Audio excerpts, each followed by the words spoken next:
ఇప్పుడు కొంతమంది సోషల్ మీడియాలో తెలిసి తప్పులు చేస్తారా తెలియక చేస్తారో నాకు అర్థం కాదు. తెలియక తప్పు జరిగితే వాళ్ళని క్షమించవచ్చు, కానీ తెలిసి తప్పు చేసే వాళ్ళని ఎప్పటికీ క్షమించకూడదు. ఈ అన్వేష్ గారి మాదిరిగా. సరే వాడి సంగతి ఎందుకులే, కానీ ఇప్పుడు ఇవాళ ఒక 2 రీల్స్ చూశాను. చూసినాక నిజంగా బాధ కల్పించింది. ఎందుకంటే మన రీల్స్ కోసం, మన వ్యూస్ కోసం, లేదా మన డబ్బుల కోసం, మన ప్రమోషన్స్ కోసం ఒక ప్రాంతాన్ని, ఒక జాతిని, ఒక భాషని కించపరచకూడదు ఎప్పుడు కూడా. సో ఇలాంటి విషయాల్లో చాలా చాలా చాలా జాగ్రత్తగా ఉండాలి. ఎందుకంటే ఇప్పుడు అన్వేష్ అనేవాడు దేశంలోనే టాప్ మోస్ట్ యూట్యూబర్గా ఉన్నవాడు చివరికి వాడి పతనాన్ని వాడు ఎలా కోరుకున్నాడు చూశారు కదా. హిందువుల సెంటిమెంట్తో హిందూ దేవతలను తిట్టి వాళ్ళతో పెట్టుకున్నాడు, పతనం అయిపోతున్నాడు. అదే టైపులో రీల్స్ చేసే వాళ్ళందరూ చాలా జాగ్రత్తగా ఉండండి. ఎదుటి వాళ్ళ సంస్కృతిని, వాళ్ళ భాషని, కులాన్ని, ప్రాంతాన్ని, స్లాంగ్ని కించపరిచేలా రీల్స్ చేయొద్దు.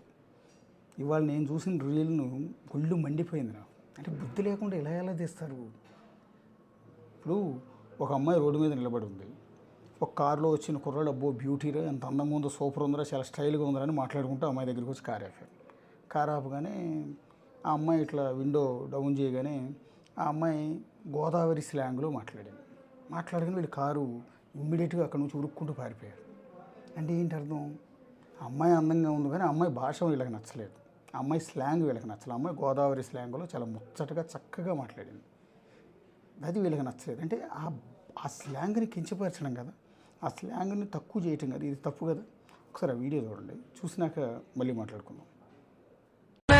బ్యూటీ, అరే ఆమె దగ్గర పోనీ, లిఫ్ట్ అడుగుతుంది, జల్ది పోనీ.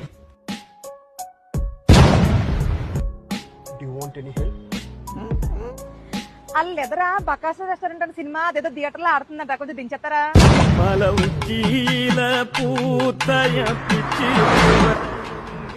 కదా అంటే రీల్స్ కోసం ఆ అమ్మాయి ఈ కారులో ఉన్న ఇద్దరు వేదవులు కలిసి దీన్ని తయారు చేశారు. వీళ్ళని అసలు క్షమించాలా? గోదావరి జిల్లాల స్లాంగ్ ఎంత బాగుంటుందండి. నేను గోదావరి జిల్లా వాడిని కాదు, నేను కృష్ణా జిల్లా వాడిని యాక్చువల్లీ. అయినా కూడా ఆ జిల్లాల యాస ఎంత బాగా మాట్లాడతారనుకున్నారు. రాజమండ్రి కానీ, ఇటు వెస్ట్ గోదావరి భీమవరం కానీ, ఏలూరు కానీ, అటు ఇంకా లోపలికి వెళ్తే కోనసీమ అమలాపురం వైపు కానీ, సకినేటిపల్లి వైపు కానీ, అంతర్వేది వైపు కానీ ఎంత బాగా మాట్లాడతారు. కల్మషం లేకుండా ఎంత చక్కగా ఉంటుంది, ఎంత ఆత్మీయత ఉంటుంది, ఎంత ప్రేమ ఉంటుంది వాళ్ళ భాషలో, వాళ్ళ స్లాంగ్లో. తెలుగే కానీ ఆ తెలుగులోనే ఆ మాట్లాడే విధానంలో ఒక తెలియని ప్రేమ కనిపిస్తుంది. సో అలాంటి స్లాంగ్ని వీళ్ళు కించపరుస్తూ, అంటే వీళ్ళకి అందంగా ఉన్న అమ్మాయి కావాలి కానీ ఆ అమ్మాయి నోటి నుంచి వచ్చే స్లాంగ్ వద్దు వీళ్ళకి. అంటే ఎంత నీచమైన వెదవరు. అయితే వీళ్ళు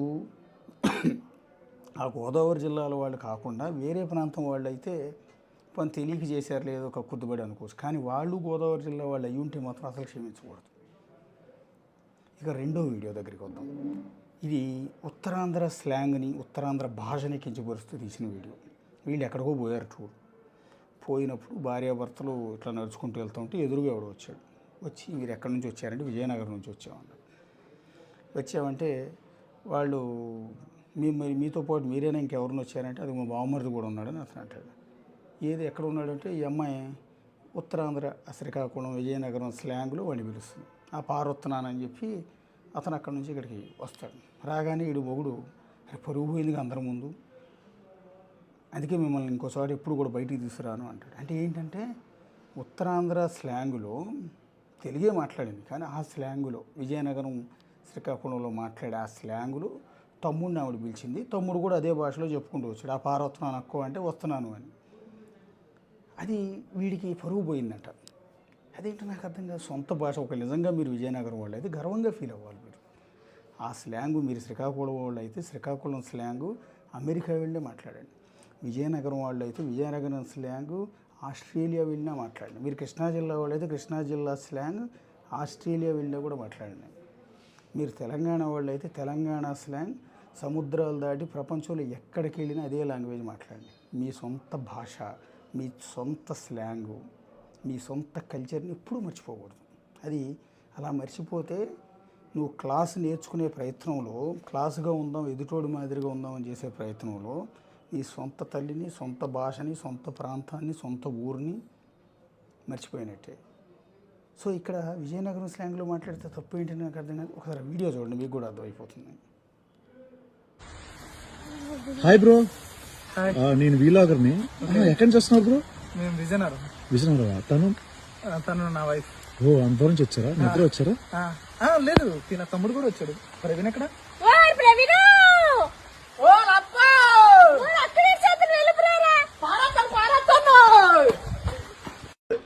అందరి ముందు పరుగు పోయిందిగా, ఇంకెలా తలెత్తుకుంటా? మిమ్మల్ని బయట తీసుకురావడం నా తప్పురా.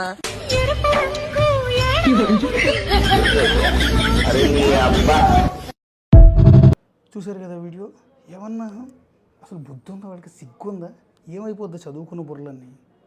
అదే విజయనగరం స్లాంగ్లోనే పిలిచింది అమ్మాయి. ఏంటి అందులో తప్పేంటి నాకు అర్థం కాదు. నీకు అక్కడ ఉద్దేశం నీకు క్లియర్గా అర్థమవుతుంది.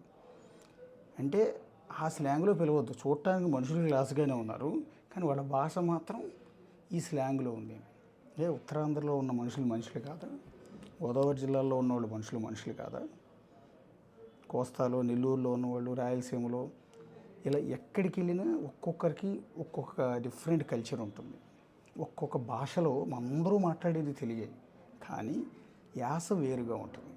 స్లాంగ్ ఉత్తరాంధ్ర 3 జిల్లాలు, విశాఖపట్నం, శ్రీకాకుళం, విజయనగరం, 3 జిల్లాల్లో స్లాంగ్ చాలా దగ్గరగా ఉంటుంది. ఒక విధంగా చెప్పాలంటే వైజాగ్లో ఒకలా ఉంటుంది, విజయనగరంలో ఇంకొంచెం ఒక మాదిరిగా ఉంటుంది, శ్రీకాకుళంలో ఇంకా పూర్తి స్లాంగ్ ఉంటుంది.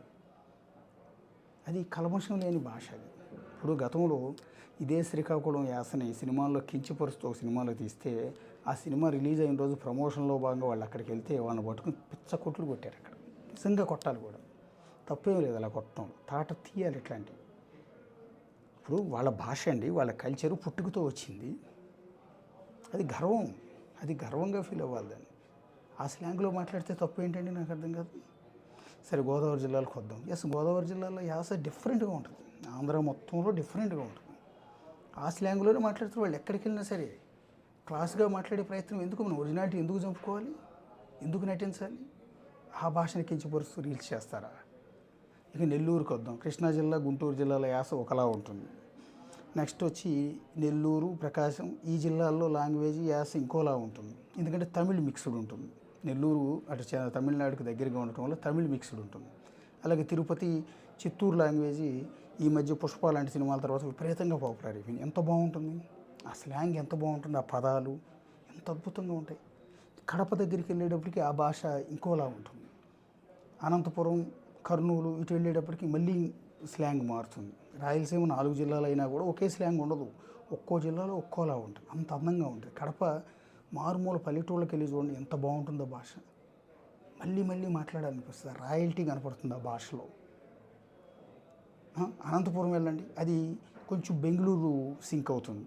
బెంగళూరు అంటే కన్నడ కొంత మిక్స్ అయ్యి ఇదంతా కూడా కొద్దిగా డిఫరెంట్గా ఉంటుంది. ఆ స్లాంగ్ డిఫరెంట్గా ఉంటుంది. అలాగే తెలంగాణకు వద్దాం. హైదరాబాద్ స్లాంగ్ వేరుగా ఉంటుంది. హైదరాబాదు ఉర్దూ కొద్దిగా మిక్స్ అయ్యి ఉంటుంది. ఇది ఒక బ్యూటిఫుల్గా ఉంటుంది. అంటే దాన్ని ఎట్లా చెప్పాలి, చాలా బాగుంటుంది నిజానికి హైదరాబాద్ స్లాంగ్ అనేది. అలాగే తెలంగాణలో మహబూబ్ నగర్ జిల్లా వైపుకి వెళ్తే అక్కడ మాట్లాడే స్లాంగ్ డిఫరెంట్గా ఉంటుంది, వాడే పదాలు వేరుగా ఉంటాయి. నల్గొండ, సగం నల్గొండ అటువైపు ఆంధ్రాకి దగ్గరగా ఉంటుంది కాబట్టి అటువైపు వేరుగా ఉంటుంది, ఇటువైపు వేరుగా ఉంటుంది. వరంగల్, కరీంనగర్, ఆదిలాబాద్, నిజామాబాద్, ఇట్లా ఒక్కొక్క ఏరియాలో ఒక్కొక్క టైప్ ఆఫ్ స్లాంగ్ ఉంటుంది. ఇంచుమించు తెలంగాణ స్లాంగ్ అంతా ఒకేలా ఉన్నా, ఒకే మాదిరి అనిపిస్తున్నా కూడా ఆయా జిల్లాల్లోకి వెళ్ళేటప్పటికి స్లాంగ్ డిఫరెంట్గా మారుతూ ఉంటాయి. అయినా కూడా దేనికదే ప్రత్యేకత. తెలంగాణ స్లాంగ్లో మాట్లాడటానికి గర్వంగా ఫీల్ అవుతారు తెలంగాణ ప్రజలు. ఎక్కడికి వెళ్ళినా అదే మాట్లాడతారు, ఒరిజినాలిటీని ఎప్పుడూ చంపుకోరు. మరి మీకేం వచ్చింది రోగం? అదే గోదావరి జిల్లాల యాసని, అదే ఉత్తరాంధ్ర యాసని కించపరుస్తూ తప్పుడు రీల్స్ చేసే తప్పుడు ముండవకులకి ఏం చేయాలి? గతంలో తెలుగు సినిమాల్లో పర్టికులర్గా కోస్తా ఈ ఏరియాకి సంబంధించిన సినిమా ప్రొడ్యూసర్లు, సినిమా డైరెక్టర్లు, లేదా ఆ ఏరియాకి సంబంధించిన హీరోలు నటించిన సినిమాల్లో తెలంగాణ భాషని విలన్లకి పెట్టేవాళ్ళు, హీరోకి కాకుండా విలన్స్కి పెట్టేవాళ్ళు, లేదా కామెడీ యాక్టర్లకు పెట్టేవాళ్ళు. తద్వారా ఈ భాషని తక్కువ చేసినట్టు, కించపరిచినట్టే కదా తెలంగాణ స్లాంగ్. దానివల్ల కదా తెలంగాణ ప్రజల ఆగ్రహానికి కారణం. తెలుగు సినిమాలంటే, తెలుగు సినిమా రచయితల మీద కోపానికి కారణం ఏంటి? తెలంగాణ స్లాంగ్ని, భాషని కించపరిచారనే కదా అంత పెద్ద ఎత్తున తెలంగాణ ఉద్యమం నడిచింది, తెలంగాణ రాష్ట్రం ఏర్పడింది. సో అందుకే నేనేమంటానంటే, ఒక ఏరియా, ఒక ప్రాంతాన్ని, ప్రాంత ప్రజల్ని, ప్రాంతపు భాషని, వాళ్ళ కల్చర్ని ఎప్పుడు కించపరచకూడదు, తక్కువ చేయకూడదు. నువ్వు ఎక్కడికైనా వెళ్ళొచ్చు, దేశంలో ఎక్కడైనా బతకచ్చు, ఎవరు ఎక్కడైనా బతకచ్చు నీతిగా నిజాయితీగా, దాన్ని ఎవ్వరూ క్వశ్చన్ చేయరు.